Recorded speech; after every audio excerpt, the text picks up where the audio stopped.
The space station called Harmony Point was huge. It floated in the dark space between three star systems, and it was home to many different alien species.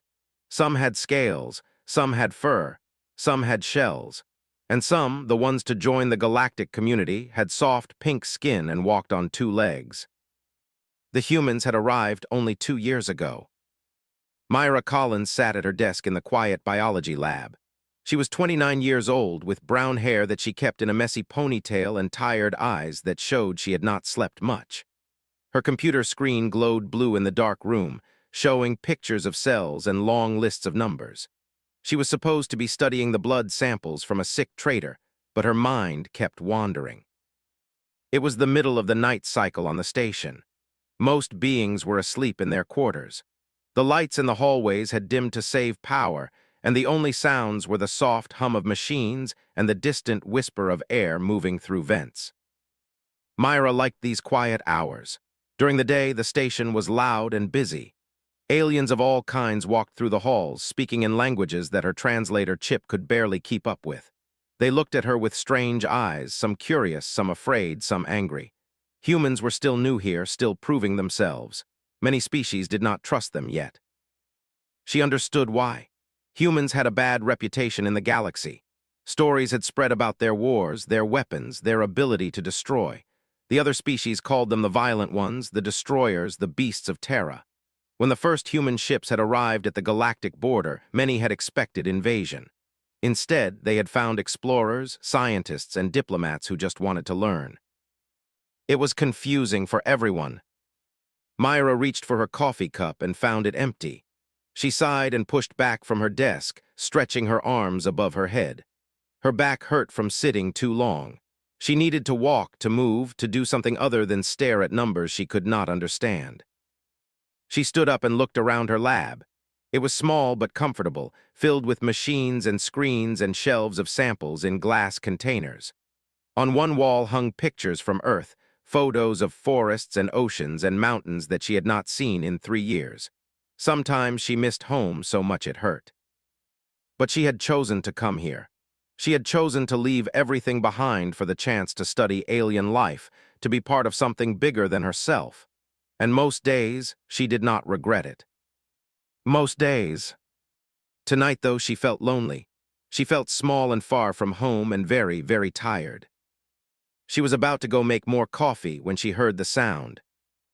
It was faint at first, so quiet that she thought she had imagined it. But then it came again and again, a high, thin sound that made something deep in her chest tighten. It was crying. Something was crying. Myra moved toward the door without thinking. The sound was coming from the hallway outside her lab, somewhere to the left.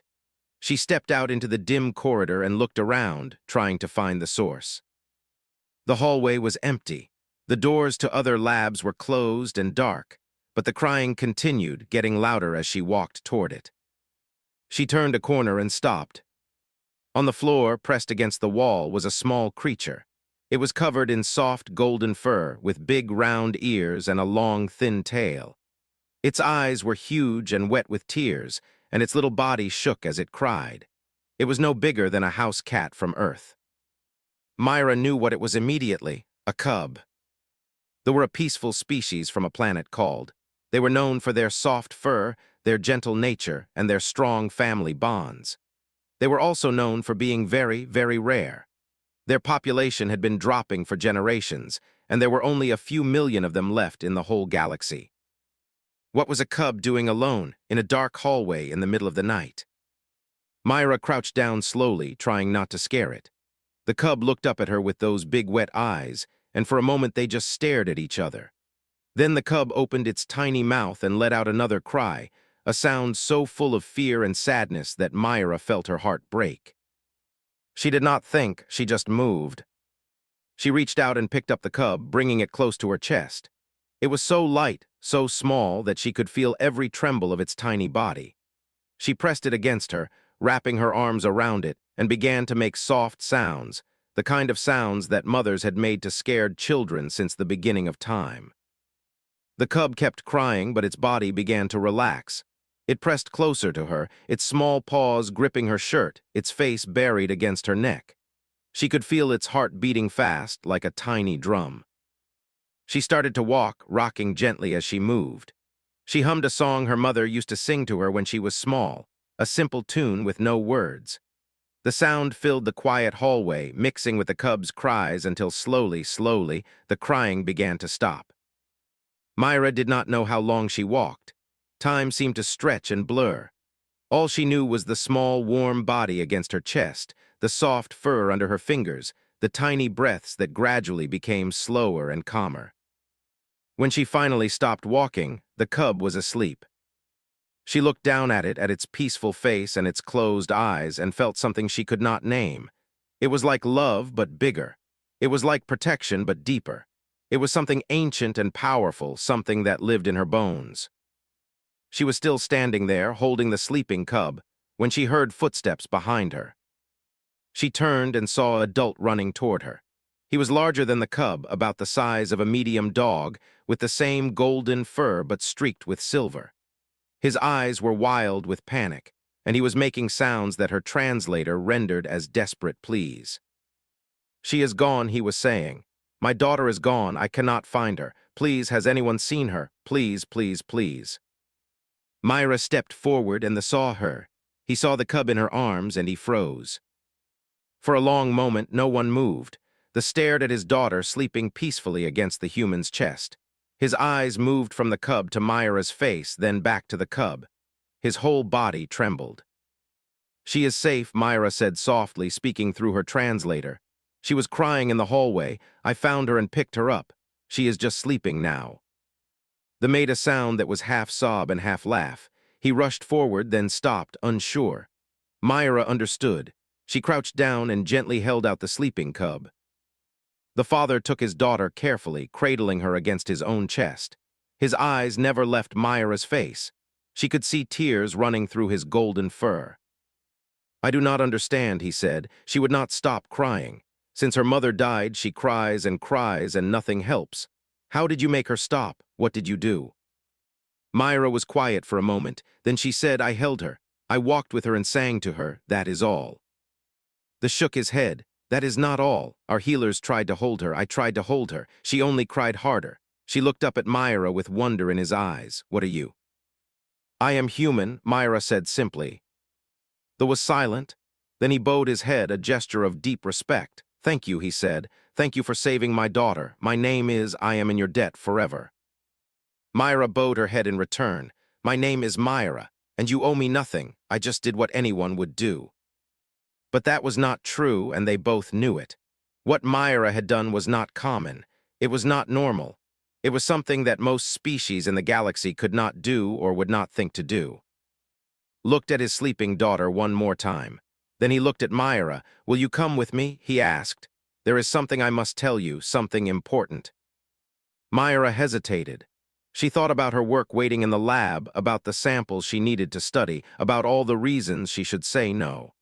But then she looked at its face, at the hope and fear and gratitude mixed together, and she nodded. "Yes," she said, "I will come." They walked through the quiet station together, the human and the with his sleeping child. They passed closed doors and empty corridors, moving through the dim light until they reached a part of the station Myra had never visited before. It was the quarter, a small section set aside for their species. The walls here were painted in warm colors, oranges and reds and yellows, and the air smelled sweet, like flowers from a distant world. Soft music played from somewhere, a gentle melody that seemed to match the beating of Myra's heart. Led her to a door and pressed his paw against a panel. The door slid open, revealing a small apartment filled with cushions and blankets and soft things. It looked like a nest, Myra thought, a place made for comfort. They went inside and carefully laid his daughter on a pile of cushions. The cub shifted in her sleep but did not wake. Her little paws curled, and she made a small sound of contentment. Watched her for a long moment, then he turned to Myra. "Please," he said, gesturing to a cushion. "Sit, rest, I will make tea." Myra sat down on the cushion, sinking into its softness. She watched as moved around the small kitchen area, preparing a drink with practiced hands. His movements were slow and careful, like someone who was very tired but refused to stop. When the tea was ready, he brought her a cup. It was warm in her hands, and when she sipped it, she tasted something like honey and mint together. It was good. Sat across from her, his own cup untouched. He looked at his daughter sleeping on the cushions, then at Myra. Her name is Sira, he said. She is 2 years old. Her mother died 3 weeks ago in an accident on a transport ship. Since then, Sira has not stopped crying. She does not eat well. She does not sleep well. The healers say there is nothing physically wrong with her. They say she is grieving and that only time will help. He paused, his voice breaking. But I am afraid time will not help. I am afraid I will lose her too. Myra felt her heart squeeze. I am so sorry, she said. Losing someone you love is the hardest thing in the world. Nodded, feel deeply, he said. We form bonds that last our whole lives. When those bonds are broken, it hurts in ways that are hard to explain. Sira has lost her mother, the person she was closest to in all the universe. Her heart is broken, and I do not know how to fix it. He looked at Myra with those big golden eyes. But you did something tonight. You held her and she stopped crying. She slept peacefully for the first time in weeks. He leaned forward. How did you do that? Myra thought about the question. It was not easy to explain. What she had done was not magic. It was not science. It was something older and simpler than both. Humans are social creatures, she said slowly. We evolved in groups. Our bobbies are born helpless, unable to walk or eat or do anything on their own. They need constant care for years, so we developed ways to comfort them. We hold them close, we rock them, we sing to them, we let them feel our heartbeat and our warmth. It calms them down, it makes them feel safe. She paused, choosing her next words carefully. I think your daughter felt my heartbeat tonight. I think she felt my warmth and heard my voice and knew that someone was there. Someone who would not let her go. And that was enough to let her relax, to let her sleep. Stared at her. You mean this is normal for humans? This is something you all do? Myra nodded. Yes, every human parent does this. Every human who has ever cared for a child. It is instinct. It is in our nature. Was quiet for a long time. When he spoke again, his voice was soft with wonder. The galaxy calls you the violent ones. They say you are dangerous, that you are destroyers, that you are to be feared. But what you did tonight was not violent. What you did tonight was the gentlest thing I have ever seen. He reached out and touched her hand with his paw. His fur was soft and warm. I think the galaxy has you wrong, he said. I think there is more to humans than war and weapons. I think there is something in you that the rest of us have forgotten or never had. Something precious. Myra felt tears prick her eyes. She did not trust herself to speak, so she just squeezed his paw gently. They sat together in silence for a while, drinking their tea and watching little Sira sleep. The music played softly in the background, and the warm colors of the room wrapped around them like a blanket. Finally spoke again. I must ask you something, he said. It is a big thing, and I understand if you say no, but I must ask. Myra nodded. Ask. Took a deep breath. Will you help me? He said, not just tonight, but in the days to come. Sira needs something I cannot give her. She needs the kind of comfort that you showed her. I do not know why she responds to you when she does not respond to me, but she does. He looked at her with desperate hope. Will you help me save my daughter? Myra looked at the sleeping cub, at her tiny paws and her soft fur and her peaceful face. She thought about her work, her research, all the things she was supposed to be doing. She thought about how complicated this would make her life. Then she looked at the love and fear in his eyes, and she knew there was only one answer she could give. Yes, she said, I will help. Closed his eyes and bowed his head. When he looked up again, tears were streaming down his face. Thank you, he whispered, thank you. They talked late into the night, making plans. Myra would come to visit every day, spending time with Sira, holding her, walking with her, doing all the things that seemed to calm her. Would watch and learn, hoping that he could eventually do the same. Together, they would try to heal the little cub's broken heart. When Myra finally left the quarter, the station's lights were beginning to brighten for the morning cycle. She walked back to her lab through the waking hallways, past aliens who were just starting their day. Some of them looked at her strangely. A human coming from the section was unusual, but Myra did not care. She had something more important to think about. She had a child to save. The days that followed were hard but good. Every morning, Myra woke early and went to her lab to work on her research. Then in the afternoon, she walked to the quarter and spent hours with Sira. At first, the cub was shy and scared. She would hide behind cushions and peek out at Myra with those big wet eyes. But slowly, day by day, she began to trust. Myra learned her language, the soft chirps and hums that used to communicate. She learned the songs that mothers sang to their children. She learned the games they played, the foods they liked, the way they curled up together when they slept. And through it all, she held Sira. She held her close, letting the cub feel her heartbeat and her warmth. She rocked her and sang to her and whispered soft words in her ear. She did all the things that human mothers had done for thousands and thousands of years. It worked. Sira began to eat again. She began to sleep through the night. The sad, empty look in her eyes slowly filled with light, with curiosity, with joy.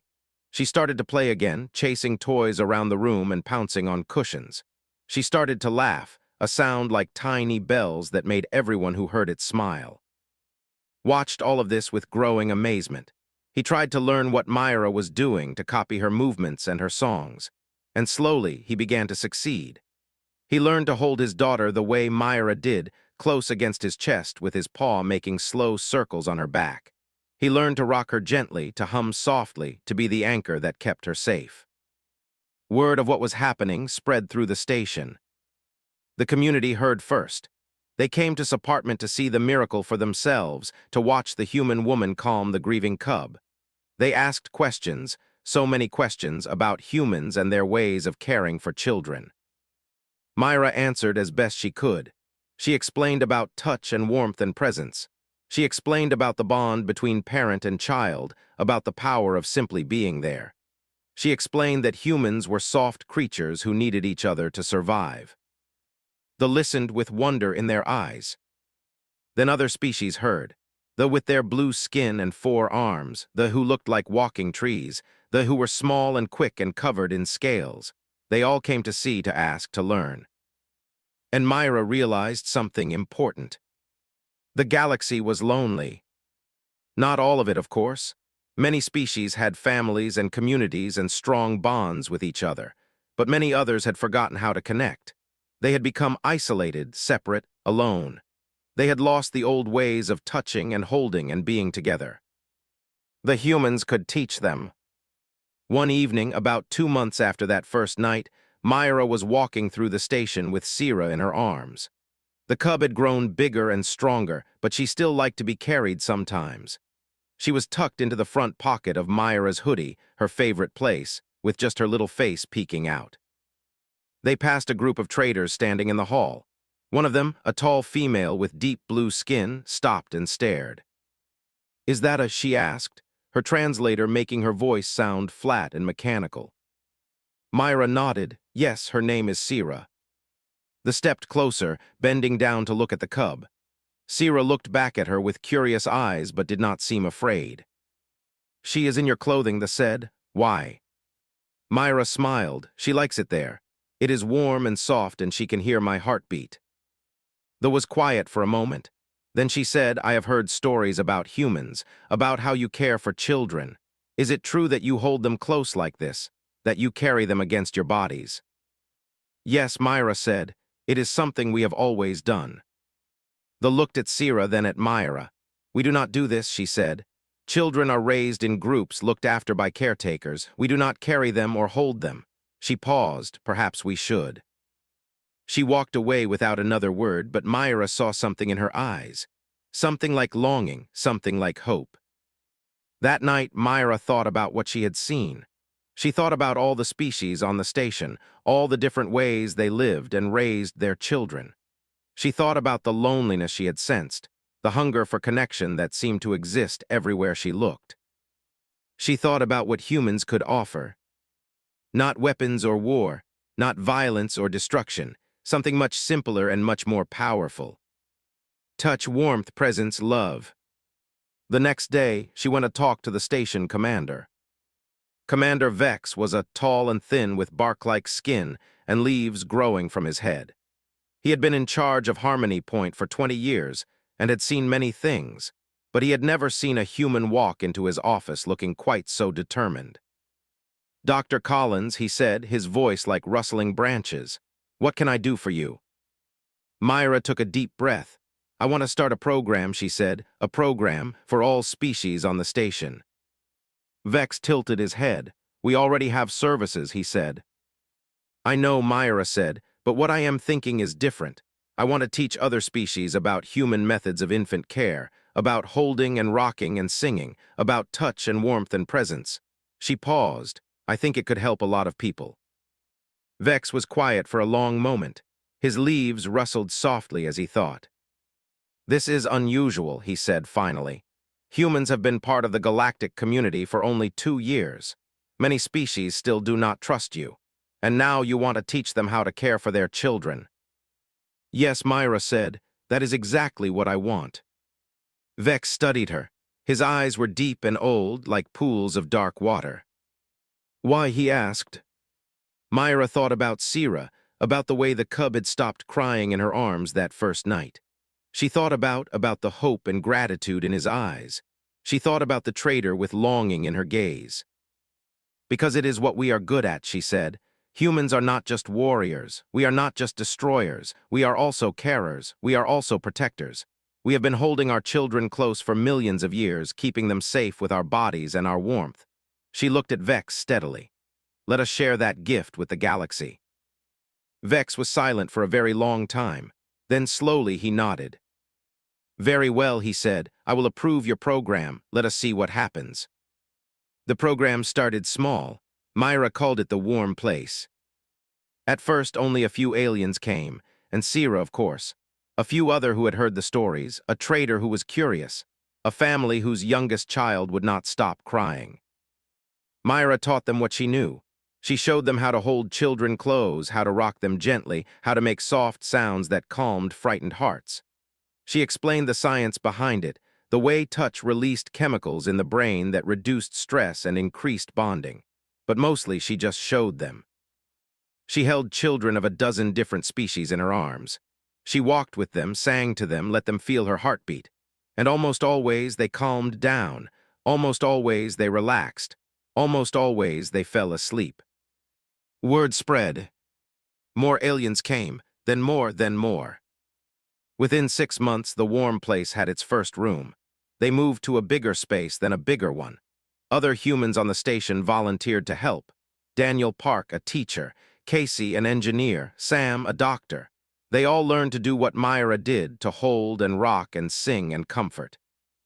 The program became famous throughout the station, then throughout the sector, then throughout the galaxy.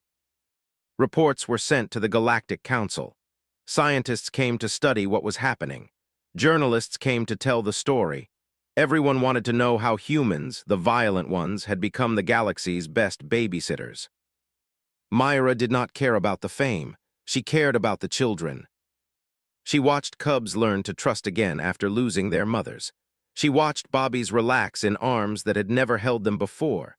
She watched younglings stop crying when a warm human hand rubbed their backs. She watched miracles happen every day. And through it all, Sira was at her side. The little cub had grown into a happy, healthy child. She called Myra by a word that meant something like other mother. She followed Myra everywhere, helped with the younger children, showed them that humans could be trusted. 1 year after that first night in the hallway, Myra stood in the center of the Warm Place and looked around. The room was full of children of all species, playing and laughing and sleeping. Human caretakers moved among them, holding the scared ones, comforting the sad ones, playing with the happy ones. Alien parents stood at the edges of the room, watching with wonder in their eyes.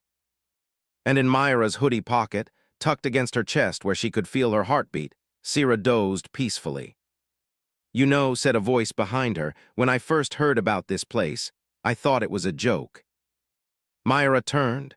Security chief was standing there, a massive with bark covered in scars from a long career keeping the station safe. He had been one of the biggest critics of humans when they first arrived, warning everyone that they could not be trusted. "And now," Myra asked, Watched a human teacher rock a crying baby until it fell asleep. Now he said slowly, I think I was wrong about your species. I think we all were. He looked at Myra, and for the first time since she had known him, his face showed something like respect. You are not the violent ones, he said. You are something else entirely, something the galaxy has never seen before. What is that? Myra asked. Thought for a moment. Then he said, the gentle ones, the ones who hold others close when they are afraid, the ones who give warmth to those who are cold, the ones who teach the rest of us how to be soft. He paused. The galaxy needs that, he said, more than you know. Myra smiled and looked down at Sira sleeping in her pocket. The cub's tiny paws curled and uncurled as she dreamed. Thank you, Myra said. That means a lot. Nodded and walked away, disappearing into the crowd of children and caretakers. Myra watched him go, then turned back to the room. There was so much work to do. So many children to help, so many parents to teach, so many species to reach. The galaxy was vast and lonely, and she was just one human with a warm heart and a willingness to hold others close. But it was a start. She reached down and gently stroked Sira's soft fur. The cub made a small sound of contentment and snuggled deeper into the pocket. Come on, little one, Myra whispered. Let us go see who needs us today. She walked into the crowd of children, and they reached for her with dozens of different hands and paws and claws. She smiled and knelt down among them, letting them climb on her and hug her and press close. This was what humans were meant to do, not destroy, not conquer, but hold, comfort, love. The galaxy was beginning to understand.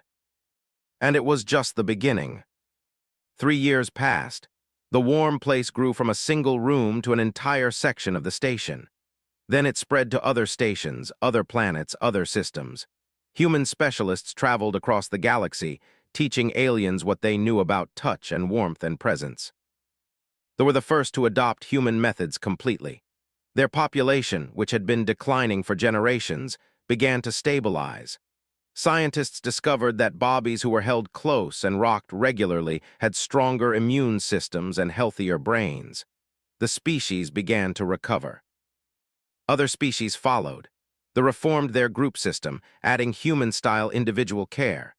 They built special warm rooms where parents could hold their children against their cold-blooded bodies. They who had never touched their young at all began to carry them in slings made of woven leaves. The galaxy changed. Not all at once, and not without resistance. Some species thought the humans were trying to spread their culture to make everyone act like them. Some worried that ancient traditions would be lost. Some simply did not trust the violent ones to touch their children. But slowly, year by year, the resistance faded. The evidence was too strong. The benefits were too clear. Children who were held grew healthier. Parents who held their children felt happier. Families grew stronger. Communities grew closer. And at the center of it all was Myra Collins. She was not the only human doing this work. Hundreds of others had joined her, spreading across the galaxy like seeds in the wind. But she was the one who had started it, the one who had picked up a crying cub in a dark hallway and changed everything.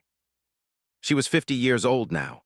Her brown hair had turned gray at the temples, and lines had appeared around her eyes.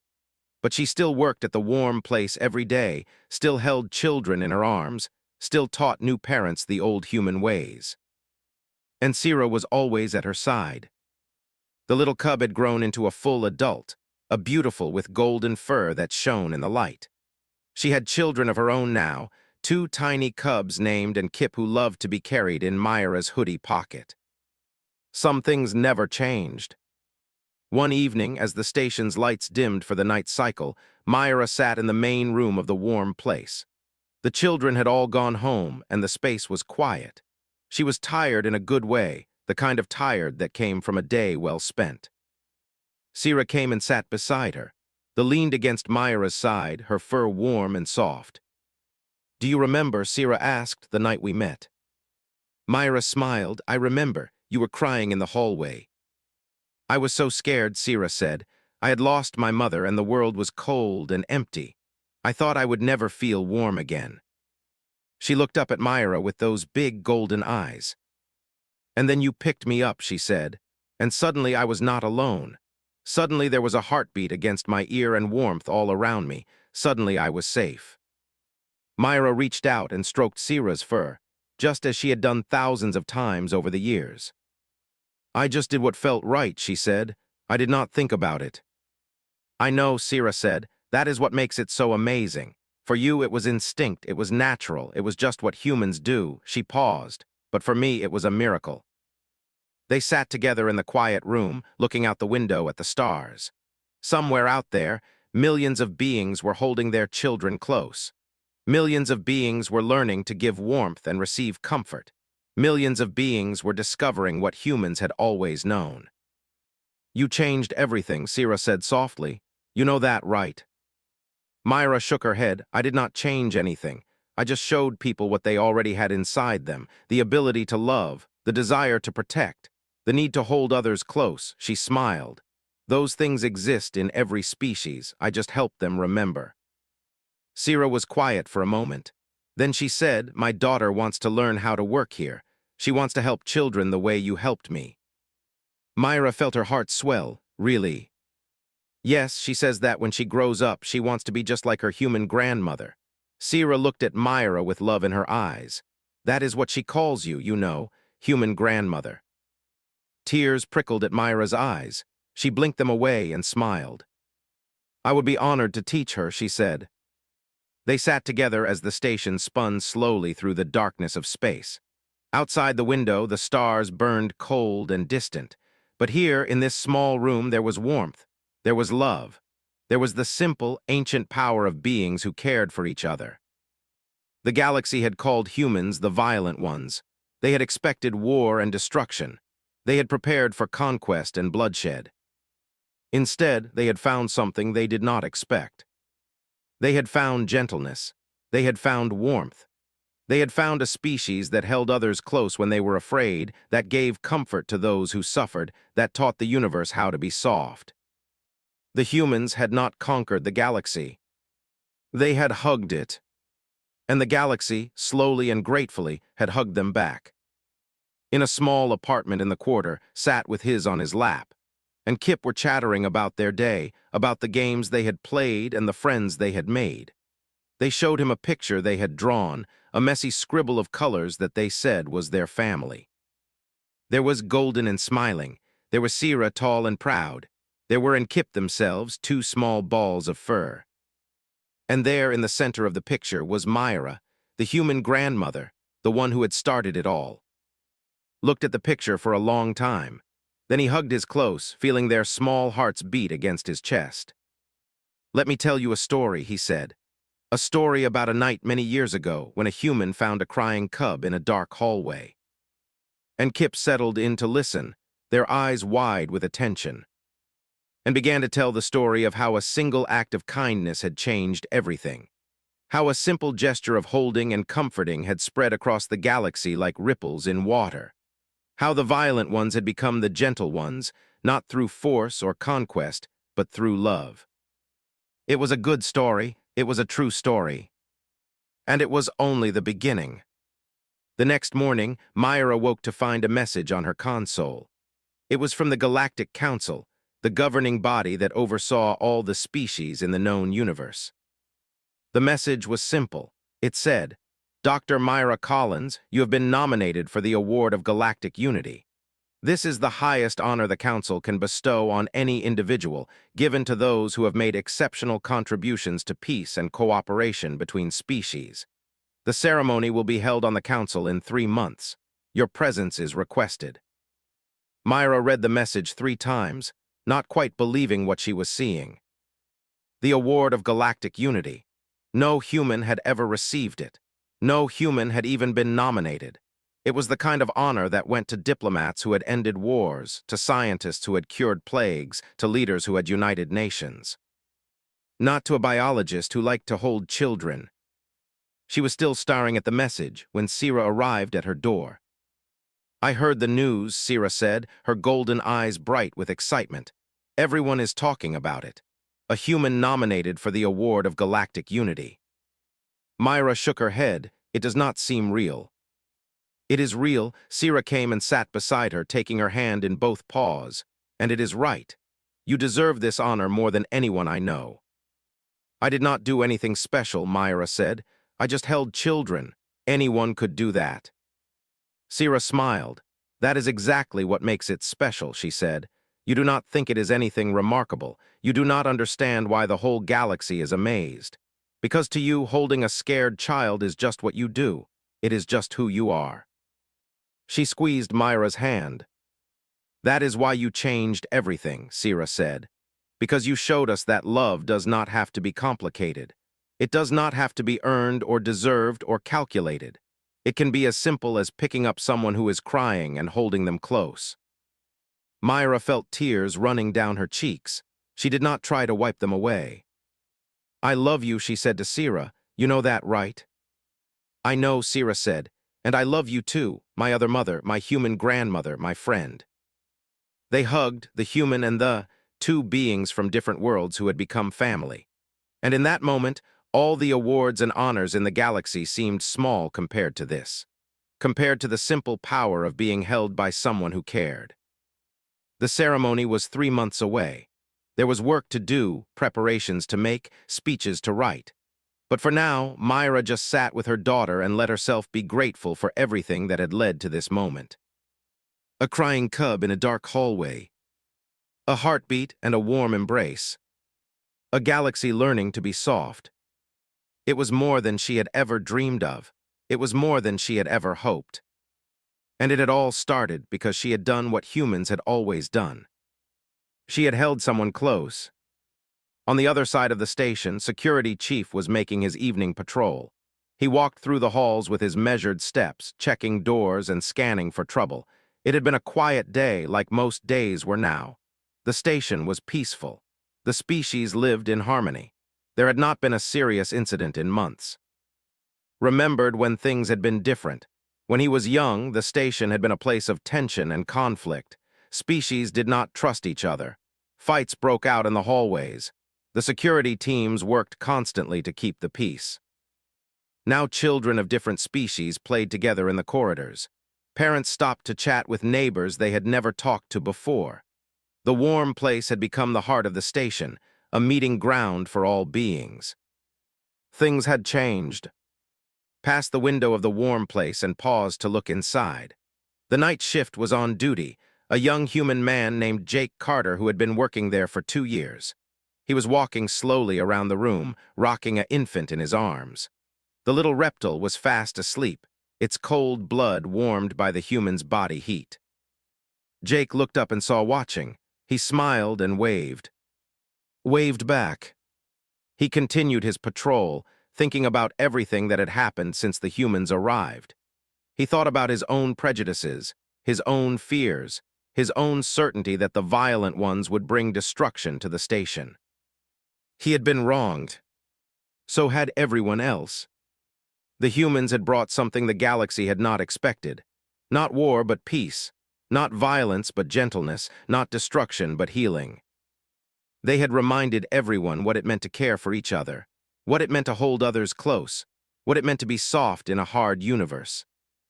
Reached the end of his patrol route and turned to head back. As he walked, he found himself humming softly. It was a human song, one he had heard the caretakers sing at the warm place. He did not know all the words, but he knew the melody. It was a lullaby, a song for calming frightened children. And somehow it calmed him too. The stars continued their endless dance outside the station windows. The universe continued its slow expansion into infinity. Wars were fought and ended. Empires rose and fell. Life went on in all its strange and wonderful forms. But in the corners of the galaxy, something new was growing. Something gentle and warm. Something that spread from heart to heart like fire, like light, like hope. The humans called it love. And slowly, one hug at a time, the galaxy was learning to speak their language. Myra Collins sat in her apartment as the night cycle deepened. Sira had gone home to her own family, and the station was quiet. Through her window, she could see the stars stretching away forever into the dark. She thought about her life, about the choices she had made, about leaving Earth and coming to this place. about finding Sierra in that hallway, about everything that had followed. She had not planned any of it. She had not set out to change the galaxy. She had just done what felt right in the moment. She had just been human. Maybe that was the secret. Maybe that was the thing that no one had expected. Humans were not special because of their technology or their weapons or their cleverness. They were special because of something much simpler. They knew how to hold each other. They knew how to be there for each other. They knew that sometimes the most powerful thing in the universe was not a weapon or a machine or a great idea. Sometimes the most powerful thing was just a warm embrace. Myra smiled and closed her eyes.